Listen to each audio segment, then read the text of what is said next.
అందుకే ఎక్కడికి వెళ్ళిపోయాడు? దేన్ని దాచుకోవడానికి ప్రయత్నించాడు? దేన్ని కూడబెట్టుకునే ప్రయత్నం చేశాడు?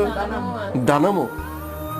ఈ లోకం అనేటువంటి సుఖాన్ని అతను కోరుకున్నాడు తప్ప ఇక నెక్స్ట్ ఫ్యూచర్ కోసం ఆలోచన లేనే లేదు.